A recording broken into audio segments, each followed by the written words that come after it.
mentally fighting with yourself about money, no need, we'll do it for you. I'm your host Arka, and welcome to our segment Rich or Regrets, where we find out if your next financial decision will make you rich or make you regret it. And in this episode, we'll be exploring a topic that many young Malaysians face today: financial independence or family obligations.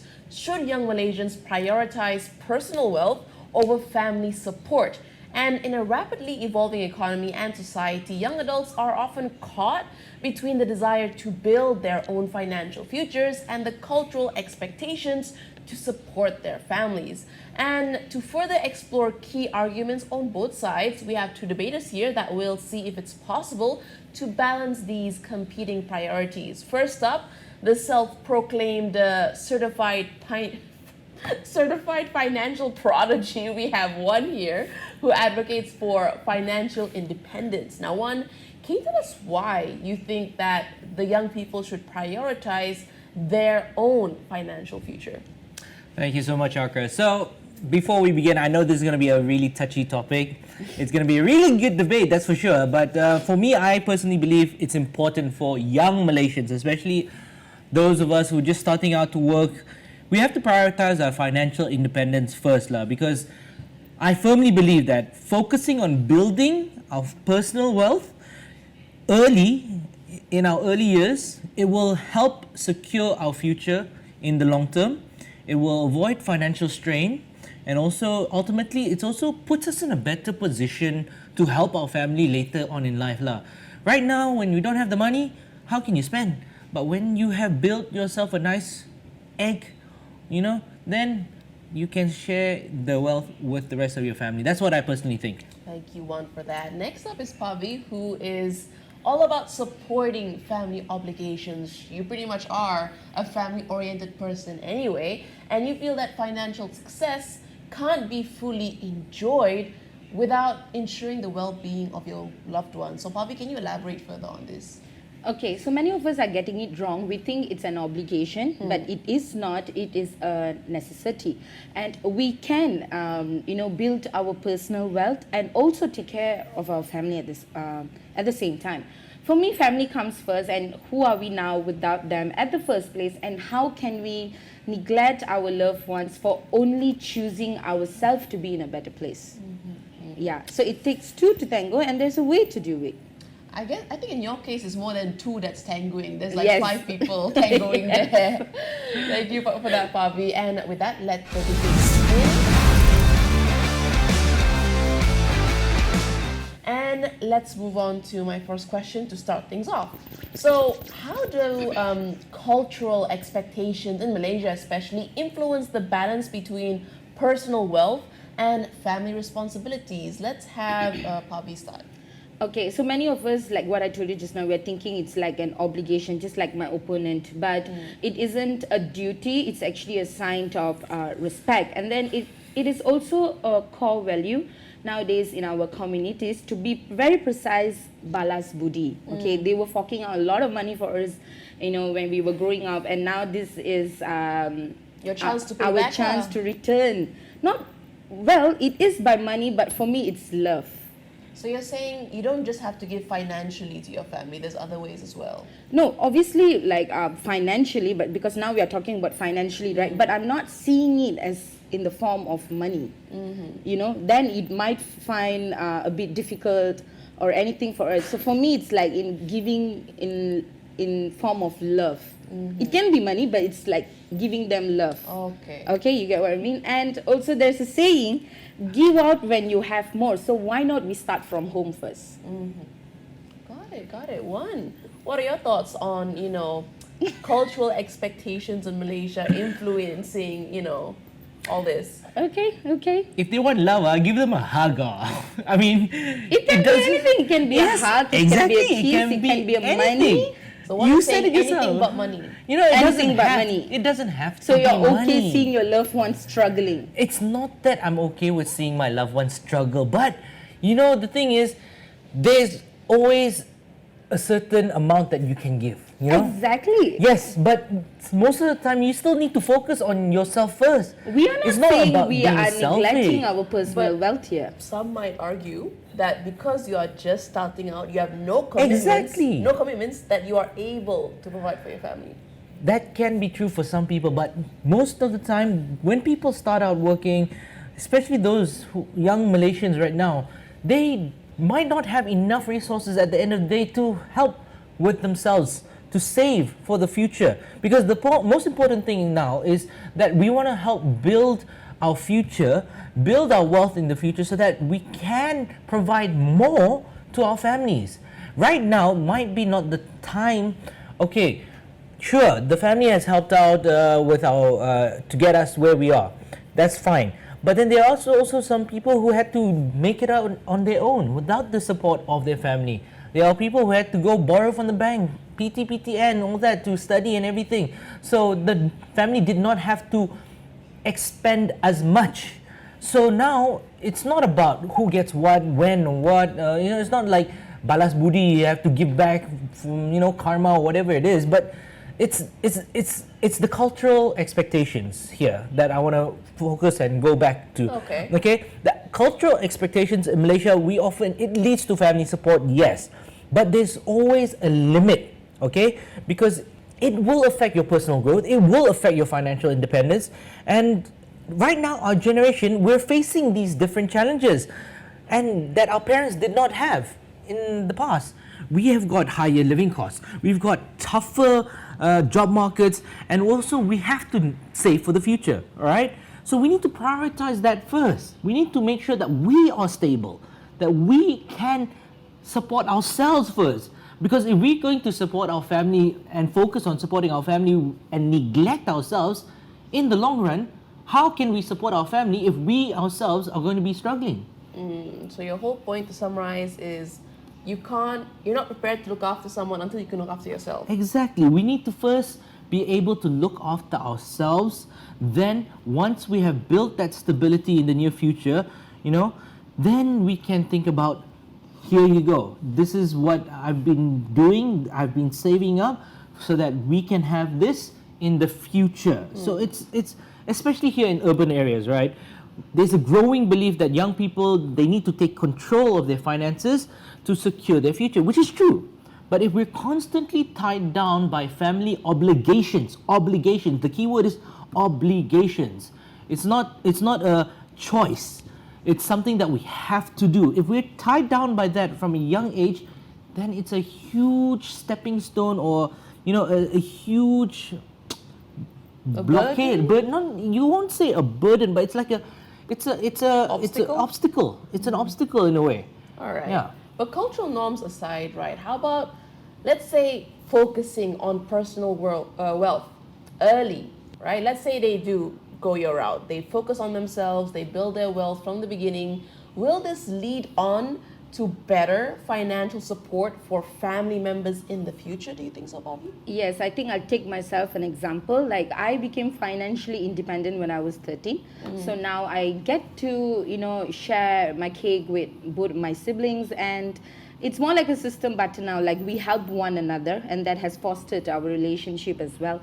And at the end of the day, they say family is all we got, and blood is always thicker than the water. And do we get any satisfaction having so much of money and only for ourselves, but while our family is struggling? No. Some might say yes. Some might say yes, maybe my opponent, but not me lah. So if you asked me, coming back to the question that whether personal wealth will help with financial support for my family members, definitely. Like, we are in a good place now is because where I first planted my seed. And that my habits, my practices, now my siblings are carrying it. So it is going in a long way, and I believe that it will pass down to our kids one day as well, without neglecting our family members. So you feel like starting from home, that's where you build your sense of community lah. Yes, definitely. Everything starts from home, One. then to the streets. So how's your home like? I'm not saying that I'm flaunting off my cash to the streets, okay? I'm focusing on myself. Okay, let me ask you one question, Pavi. Are you the eldest in the family? No, second. That's one thing that we also need to consider. I am the eldest in my family. So technically, I'm the breadwinner. Okay. after my dad. Okay. So it gets to a point whereby my parents taught me financial independence way early on in my teenage years. After I finished high school, I got a job to support myself and my Okay. extracurricular activities. Okay. All right? They taught me from a young age. You want something, you got to do it and get it yourself.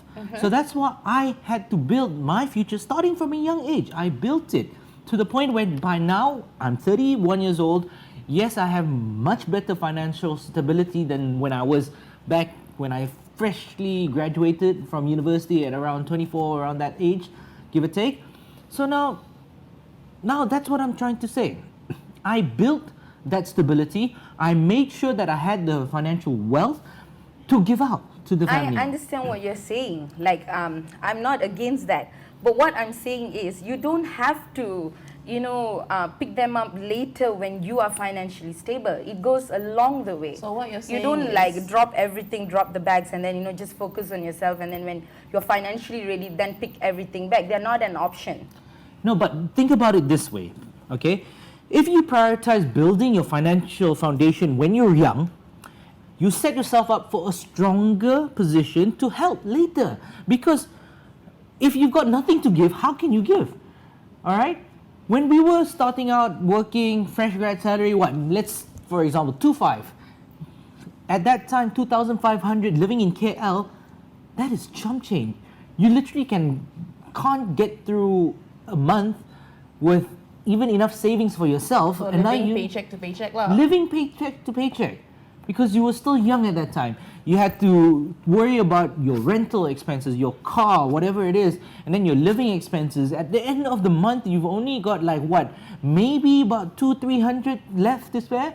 And what can you do with that? You try save or you try invest. Do something with the money so that you can grow. Once you've saved up, maybe, as you grow older, you get better positions in jobs, you get a higher salary. Then you got to start thinking, okay, now I've got a little bit of stability, I've got a little bit left over or, a little bit of extra. Leftover. At the end of the month, maybe let's go treat my family. Let's go have, take them out on a holiday. Because instead of having to pay or obligated to pay every month or something, why don't you save in enough? obligation. Okay, you were The saying... thing is, Like, even with 2.5 salary, just 1% for your family doesn't hurt us too much. Or let's That's paint what a I'm different saying, picture. to You simplify painted a it. picture of someone that's hyper independent. Let's flip the switch. Let's flip the switch to someone that's more of Pavi's background, where they are very connected to their family, so they won't have to worry about rent because they're living with their family. So that's like at least 300 to 700 ringgit back in their wallet. So maybe because of her family obligations and the fact that they help her back, it cuts her some slack. Wouldn't you agree? yes, if you are in that situation whereby you are staying with your family or whereby you are in a relationship with your family whereby you guys have to support one another, give and take, all right, sometimes cook the meals and all that, then yeah, why not? Because of course now it's a service barter and trade kind of thing, right? If you have to put it in financial terms. But we are not talking about that situation alone by itself. We have people who are away from their families, people from Semenanjung, from Borneo Borneo side, side. exactly, coming to Semenanjung and working here by themselves. They got to think about their rent, they got to think about their expenses. Are you going to be, sending back money to your family back in Borneo or whatever? You're not sending them like a suitcase of money. I'm not That's saying, what I'm saying. no. So I'm just saying you send what you can. Just something. What you can, okay, understand. But the debate today is whether or not this obligation is better in the future or whether it is... I will completely disagree. I'm sorry. You would still disagree because of the fact that you are currently in the situation where you are living with your family and you are No, it's supporting not them. for the situation. It's just the necessity. That's how life rolls. Okay? Okay, let's roll on to the next question. All right. Now, what are the potential financial risks or benefits of prioritizing? I want to know this as well. Okay, so one, take it away. Okay, there are a lot of risks, okay, especially when the younger generation those who are just starting out to work, if they obligate themselves to focus more on family instead of themselves, instead of, you know, helping with their personal wealth accumulation, you know, there are risks such as, what if you won't be able to pay your household expenses? You know, what if about your investments for emergencies, your savings for emergencies? Your car breaks down. Oh no, I don't have enough money because I already gave it out to my parents, or whatever the case may be. You know, you got to invest in your retirement as well. You got to build the wealth for yourself first, because you do not want to be in a state of vulnerability. Okay, when it comes to vulnerability, I mean, when we're young, we don't have a lot of money. We know we don't have a lot of money. So we have to build that money, build that savings, so that we can secure ourselves first. We need to make sure that we are secure, that we don't go bankrupt. And when we go bankrupt, how to support the family? We need to make sure that we have a steady income that comes in every month. We need to make sure that income is sustainable for us in the future. If there were any emergencies that were to happen, we need to be sure that we can overcome these barriers, obstacles, emergencies, without having to rely on our family. Because at the end of the day, you got to look out for yourself so that you can live longer to be there for your family. If you do not have that financial freedom or that financial stability, because you're focused on giving out your wealth or being obligated to help out others first, then at the end of the day, what are you working for? You know, you got to make sure first and foremost, when you are settled, then comes your family. Number one priority is not your family. It can be a number two priority, but the number one priority, you have to live first. That's the thing. You have to live first. If you do not live, then how can you go to your number two priority? Imagine how ugly it gets when it reverses, the action reverse. Like how, if our loved ones think of us that way. I mean, if our loved ones, our parents, have to also focus on themselves as well. They need to make a living, they need to make a future for themselves so that they can provide for their family later on in their years. Okay, right? So I think I understand your point. Like you are saying, like, make a living first and then take care of them, right? But what I'm saying is you can make a living while taking care of everyone. Okay. But there are limitations, all right? Because what if you're supporting your family, you could miss out on so many important opportunities for you to better yourself, to improve your financial situation for the future. For example, what about investing in further education?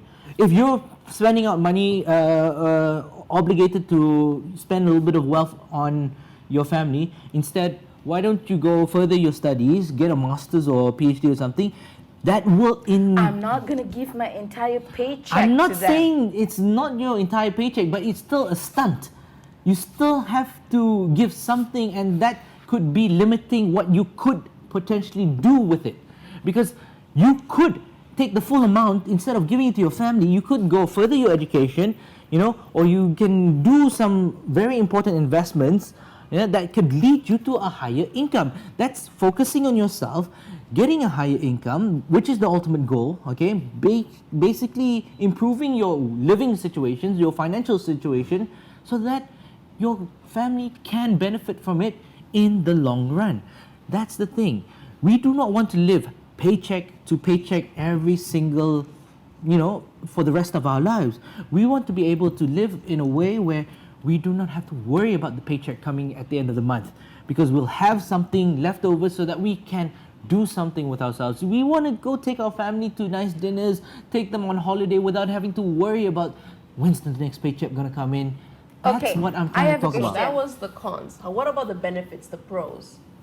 Okay, for me, there is no risk, okay? It actually brings us benefit. It actually prepares us beforehand when one day when we have kids, partners, marriage, stuff like that. So if you're asking me if there's any financial risk prioritizing our family, no. It should be starting from home. It should be starting from young, and that's where we go all the way along with the values that we carry. So now, you're saying giving money back to your family is not only a non-risk, it's an investment because it'll come back to you? It's not that. It's actually preparing us that one day when we are married, when we have a partner, and when we have kids, we know that, okay, if this is, okay, in a way, you will know how to live within your means. You know what I mean? Okay, this is how much I have. When it comes to marriage, hook or crook, you need to do something for them. Am I right? When you have kids and all that. So that could start from your own home by you're saying giving early to your, on training. Yeah, early on training. Like just now one said, right, that like settle your build a good foundation first, and then we can give them more.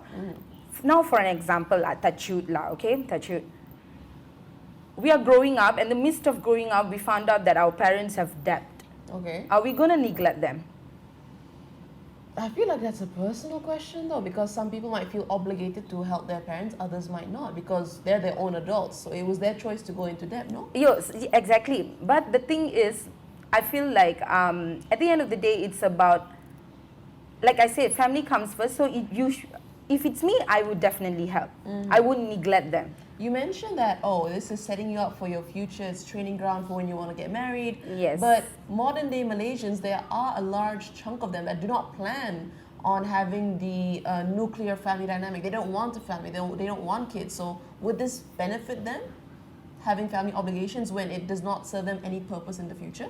I don't see it as an obligation. I just see it as like a training ground for us. Like, if you know how to divide your money financially, or even helping people at a young age, and then that will go a long way. One day when you're married, or even when you're not married. So how would it help someone that's not planning to get married? If you don't plan on having a family, you won't need to save for a family because you're not going to have one. Then it's all for you. But at the end of the day, you still need to give to your elderly, right? That's the question. Do you need to? I would. If my opponent, I don't think so, he might. I say work on yourself first. It's not about giving, okay? The question here is not about giving. Yeah, sure, you can give, but it's the amount you can give. Would you want to give them something small? I want to give too, but you want to focus on yourself, then give. I am telling, I can give while focusing on myself. You cannot. I can. You cannot. I'm an example. I'm doing it now.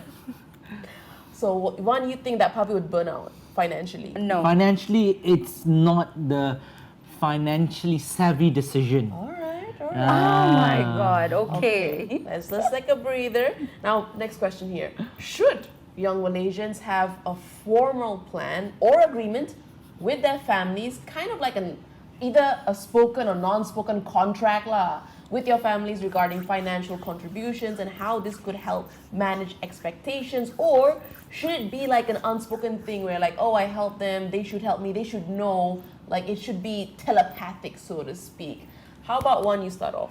Black and white. You want it black and white. Always black and white. Jesus. Black and white. That's how the world works nowadays, Pavitra. It's true. Yes, they're your family, but at the end of the day, black and white, it will help with a lot of things, okay? Because young Malaysians, we should consider having the formal plan or agreement with families regarding financial contributions, because you don't want to get up into an argument later with your siblings. Oh no, I contributed so much, I should be getting the house if my parents leave, la la. No, you don't want that in the future. You don't want to have that fallout in the future because you've had it before, right? You've had that fight with your siblings or whatever the case may be. A family member goes, unfortunately passes away or something, and then you guys have to fight. Oh no, I contributed more, I should be getting this. Oh, you contributed this less, you should be getting that. At the end of the day, there's something called will writing. Maybe we can invest in that, not something black and white with our family members. A will is black and white. It's exactly what it is. Yeah, but not like how you mention it. No, it's a formal It can be done agreement. in a very fair way, in an equal way. Which not is like how black you made and white. it sound No. like. The point is black and white agreement. Okay. A formal agreement. I have a question then. Wouldn't you say the old generation would have like their own, doubts about setting things in black and white? Because they're like, we don't need to put things in black and white because we're family. Like, I didn't raise you on black and white terms. I didn't raise like, oh, you need to get 9 A's, otherwise you can't live in my house. Some families actually do. Exactly. And Some families actually do. Some families, they set that expectation. Of course, it might not be in a black and white, but they set that expectation for their children. And then your children, if they don't succeed, then there's something, So it makes your relationship with your family very transactional, though, does it not? It does. It does. Unfortunately, that is the way we live in this world. Yes, we transact our love for them in quantitative amounts. All right. It's yes, it might be a little bit heartless, but it's how the Unnecessary world cruelty. it's how the world works right now. Alright. Okay, similar with time. Similar with time, you can only give so much time to your family. You can only give so much time to your friends, your siblings, your loved ones, your partner. But at the end of the day, you still need time for yourself, which is a similar concept that we are exploring here, which is that of money. Okay, but the question that we go back to is the formal agreement, Would and it I help? think yes, it would help. Because then it's not about setting boundaries, but it's about managing the expectations and also preventing the misunderstandings that were to come if there was nothing in black and white or nothing formally agreed upon. Whether it's helping, with household expenses, contributing to your siblings' education, all those other things, supporting your parents and everything. You got to make sure that there's a clear boundary. What you want to contribute, what you can contribute in the first place, and then what your other siblings can contribute at the same time.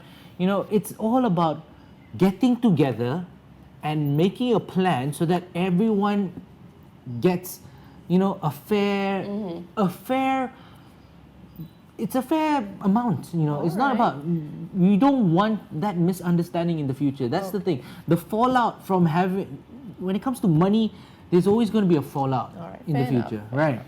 So Pavi, one is saying things need to be in black and white. That way everything is clear. I did A, B, C, D, so I don't need to help with X, Y, Z. So it does make the family dynamic, from his point of view, quite transactional. Do you feel like that affects family bonds? Okay, first of all, we are not dealing with stakeholders. We are dealing with families, and we don't need A agreement. contract with your father or and formal mother? plan. I mean, when it comes to asset writing and all that stuff, yes, we can invest in this will writing. But when it comes to these groceries, rentals, utilities, we can just do it verbally. And also, it's love. You do this, I do this, and you're just gonna spare 5% of your salary. Like for me, I just spend 5% of my salary lah. That's still transactional. And I think it's a teamwork. And when we win together, we build a happy home. All right. Let's wrap things up. Things got quite passionate, but then I'm very that's hungry. the way things are with family. So it seems that both our debaters here feel a certain way when it comes to today's episode. So let's do a quick recap. Starting off with one who believes that Malaysians should prioritize financial independence, and he also feels that cultural expectations in Malaysia often emphasize family support. You got to give back to your elders, that sort of thing. But this can sometimes limit your own personal growth and financial independence. It will set you back in the long run.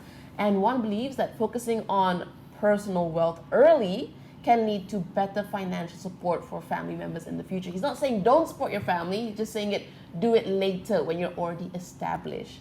And prioritizing family obligations over personal wealth can involve financial risks, such as missing opportunities you mentioned earlier to save or invest money instead. And by focusing too much on family support, you may miss out on important opportunities for career or financial advancement as well. Whereas Pavi, on the other hand, you advocate for the importance of family obligation, and you feel, or as Pavi's saying, it's not an obligation. Yeah, it's, that word triggers me. okay. So Responsibilities, maybe. responsibilities, Yes, sure. okay. So cultural values in Malaysia emphasize the importance of family responsibilities, and it is a core value in many Malaysian communities. Yes. Right? And by focusing on personal wealth, it might seem beneficial in the long term, but families often need immediate help. You never know when, God forbid, your mother gets into a car accident or your brother touch wood. Like accidents happen and families often need immediate help, not years later. So by, as you mentioned, having that training ground now, you'll be better prepared to help whenever possible. And prioritizing family obligations, in Bobby's opinion, can bring unique financial benefits through shared resources and mutual support. Yes. For example, you can live with your parents and that saves you rent money. And the benefits aren't just monetary, right? Supporting family provides a sense of security and emotional well-being. There's always someone that you can rely on. And vice versa, there's always someone that you are going to be there to take care of. And it seems that both sides here, they feel very strongly, right? They presented strong arguments, but it's up to you, our audience, to decide who won here. Drop a comment below and let us know who do you think made the better case. And of course, follow us on our socials also on our website, cleverstock.my, for our social media channels. And don't forget to visit www.cleverstock.live to catch our live sessions from Monday to Friday, where we cover everything finance. So bye-bye, and go home to your cold, empty apartment or to your warm house with your family. Bias! Scan now and download Cleverstock, your trusted source for market insights.